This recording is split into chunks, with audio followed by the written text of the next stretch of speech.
Okay, today we are going to do some more writing. You're going to need your writing journal because it has your information in it on your subtopics and the facts that you wanted to use for each one of those subtopics. So now that we've written our introduction, it's time to begin the body of our paper. We are writing what is called a 5-paragraph essay. You have your introduction, 3 body paragraphs, and a conclusion. That's where we get the 5 paragraphs from, okay? So you've written your introduction, you've done number 1. Today we're going to do paragraph number 2, and that's going to be subtopic number 1, whatever your subtopic number 1 was that you chose to write about. So you're going to write 1 paragraph for each of your subtopics, and we're going to spend the next couple of days learning how to write a great paragraph. There are 3 parts to a paragraph. You have your topic sentence, which is here. Then we have 3 details, which are your 3 facts that you chose to write down in your journal. And then we have a conclusion sentence, which is where we end our topic, our first subtopic, and go to the next one. So today you're going to write 1 paragraph, and I'm going to do an example for you. I'm writing about frogs, and I've chosen to write about their life cycle, what they eat, and then what eats them. So those are my 3 paragraphs.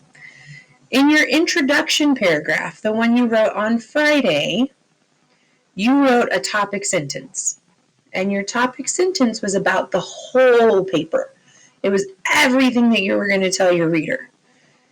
Today's topic sentence is only about your first subtopic. It's only the first subtopic. So it's a different type of topic sentence. We'll write a topic sentence for each paragraph in our paper, and that helps our reader understand what we're going to be writing about or what they're going to be reading about in that paragraph. The details of the paragraph is where you share what you want your reader to know about that particular subtopic.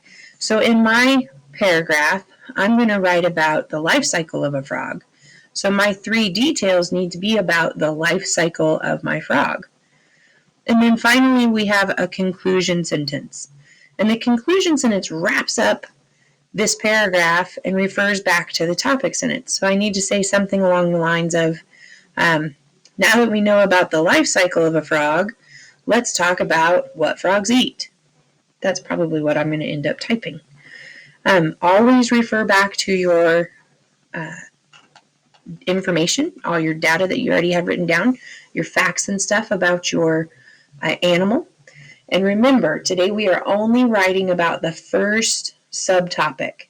So I'm going to go ahead and write my topic sentence, and then we'll talk about it. Okay, so here I have my topic sentence for my first body paragraph.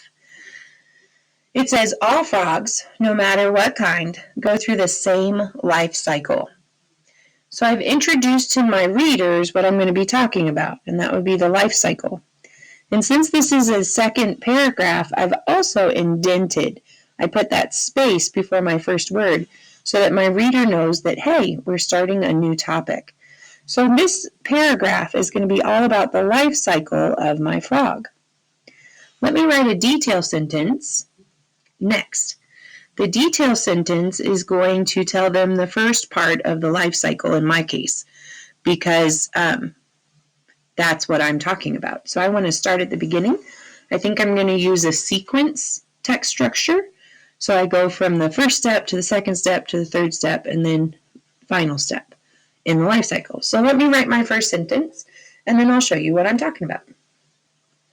Okay, so here you see that I've written my first detail sentence.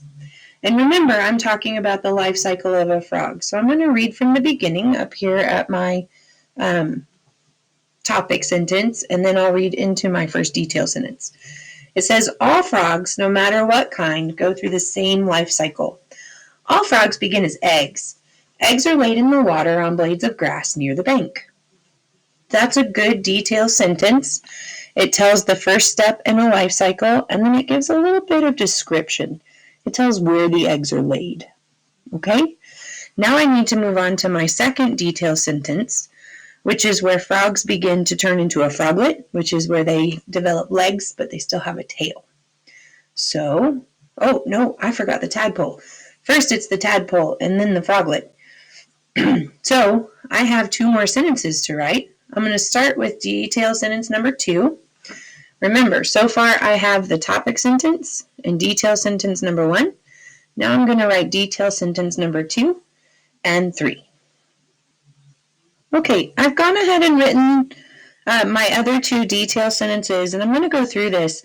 I wrote more than 3 sentences in the body of my paragraph, but that's because I had more information and I wanted to describe what was happening.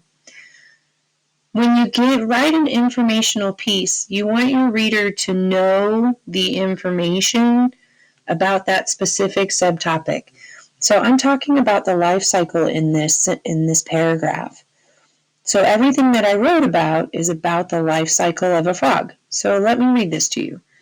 It says all frogs, no matter what kind, go through the same life cycle. All frogs begin as eggs. Eggs are laid in the water on blades of grass near the bank. When the eggs hatch, a tadpole emerges. Tadpoles are small and look like a small fish. As the tadpole matures, it grows legs and turns into a froglet. A froglet will eventually grow enough that it grows out of its tail. At this point, we have a mature frog. Mature frogs will lay eggs and the cycle begins again. Okay, so I've given you the life cycle of a frog. I started off telling you that's what I was going to tell you, and then I talked about the eggs. I talked about a tadpole. I talked about a froglet, and then I talked about a mature frog. I've given you all of the information that I had on the life cycle of a frog. Now it's time for me to conclude my paragraph. We've written conclusion sentences before when we were working on our opinion paper. You can use the same type of sentence starter, which you should have in your journal, to write a conclusion sentence here. Let me go ahead and write mine, and then I'll show it to you. Okay, so here is my conclusion sentence.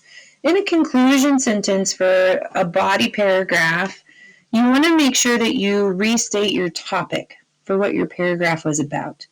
Because since I've told you all of the different points in the life cycle, I've never mentioned life cycle except for back here in the topic sentence. So now I need to mention it again. So here's my conclusion. It says, now that we know about a frog's life cycle, let's see what they eat to grow into a mature frog. So the next thing I'm going to talk about is what frogs eat. That's my paragraph number 3, my second body paragraph. So let me back out so you can see the whole thing. And maybe one more. Oh, that's tiny. I can't read that. Let's make it a little bigger. So this is my subtopic number 1 paragraph. And don't forget, you have to indent on the first sentence. That way you remember to indent on your paragraph. It says, all frogs, no matter what kind, go through the same life cycle. All frogs begin as eggs. Eggs are laid in the water on blades of grass near the bank. When the eggs hatch, a tadpole emerges. Tadpoles are small and look like a small fish. As the tadpole matures, it grows legs and turns into a froglet. A froglet will eventually grow enough that it grows out of its tail. At this point, we have a mature frog. Mature frogs will lay eggs and the cycle begins again. Now that we know about a frog's life cycle, let's see what they eat to grow into a mature frog. Okay, so one thing that I'm noticing about this paragraph is that I stay on the same topic the whole time. Everything that I wrote about here is about the frog's life cycle. So whatever your subtopic number 1 is, you need to make sure that all of your sentences are about that one thing.